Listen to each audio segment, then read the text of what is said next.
अरे वो तो जल रहे हैं बोले, लड़का जैसा बोला उसको वहां पर सीट करके फिर से मैंने ढूंढने किया तो हमारे लड़कियों का रेप हो रहा था। 14 साल की एक छोकरी, 15 साल की छोकरी, 18 साल की छोकरी, 20 साल की छोकरी को काट काट के इन्हें फेंक रहे थे, रेप करके मजाक करके इन्हें तलवार से काट के फेंक रहे थे। इस तरह मेरे नजरों देखे हैं और मैं किसी के सामने बोलूं तो रब सुनता है। मेरे कोई शौक नहीं है पैसों का वगैरह, कोई शौक नहीं है। सिर्फ एक मजबूरी में एक धंधा लगा के बैठा हूं कि मेरा ध्यान बाहर हो जाए, नहीं तो मैं पागल हो गया था।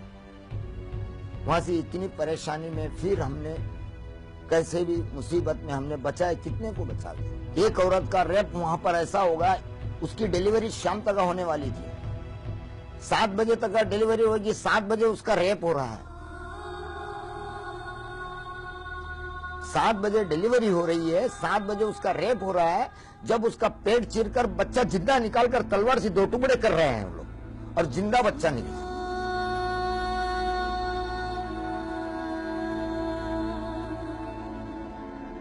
तलवार से पेट चीरकर बच्चा निकाल के 2 टुकड़े करे, हमारे नजरों से देखते हुए। 4-5 साल का लड़की क्या की, 20 साल का, 25 साल का, 18 साल का एक जवान इस तरह रेप कर रहा है। 12 साल 14 साल की छोकरी को लंगी करके रेप कर रहा है। चिल्ला रही है बच्ची, अब्बा अम्मा बचा लो।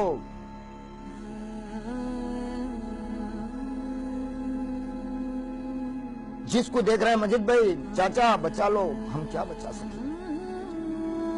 ये नजर देखें, रब को सुना रहे, हमारे आंसू निकल निकल के खून निकल गया है।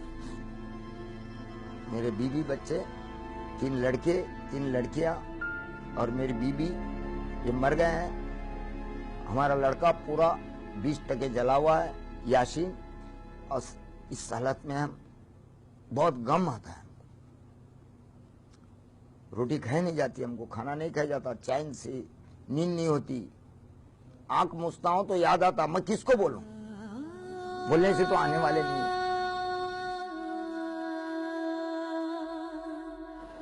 आज भी डर लगता है? हमको डर यही है कि ये लोग कभी भी हमला कर सकते हैं हमारे ऊपर। 2 वक्त धमकी मिली है, मेरे को धमकी मिली है, दूसरों का हम नहीं बोल सकते। आपके ऊपर उसके बाद भी जानलेवा हमला हुआ है? हाँ, उसके बाद भी हुआ है। 2 फेरी,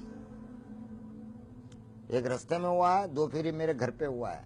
ऐसा क्या हुआ था? यही कि बोले पैसा ले लो कि नाम नहीं बताने का। सरकार तो क्या दी है, 35 लाख दिए, हम 4 करोड़ रुपया देगा एक को बोलने का।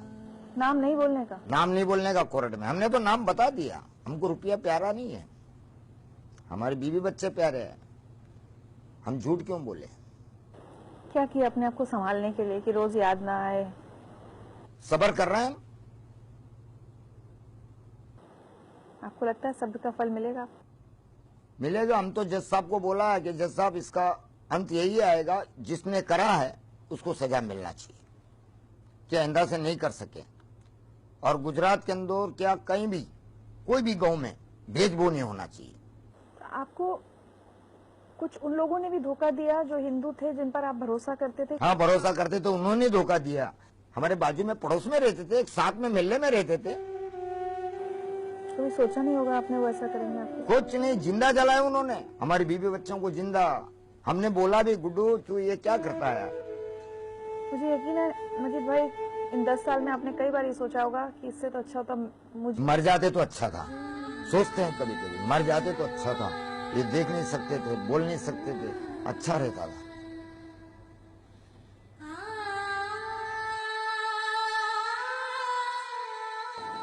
अच्छा, आपके मन में नफरत है दूसरे धर्मों के लिए? नहीं नहीं, मैं कर्नाटक में हिंदू के साथ भी रहा, हमारे सेठ के साथ भी रहा। गीता पढ़ता था मैं कन्नड़ी में, पूरी गीता पढ़ के बताया कोर्ट में भी। ओम श्रवणा बोतो श्रवणो बुनतो साविरंग करवा भय एजस्तीना वदीतमस्तो ओम शांते शांते ही।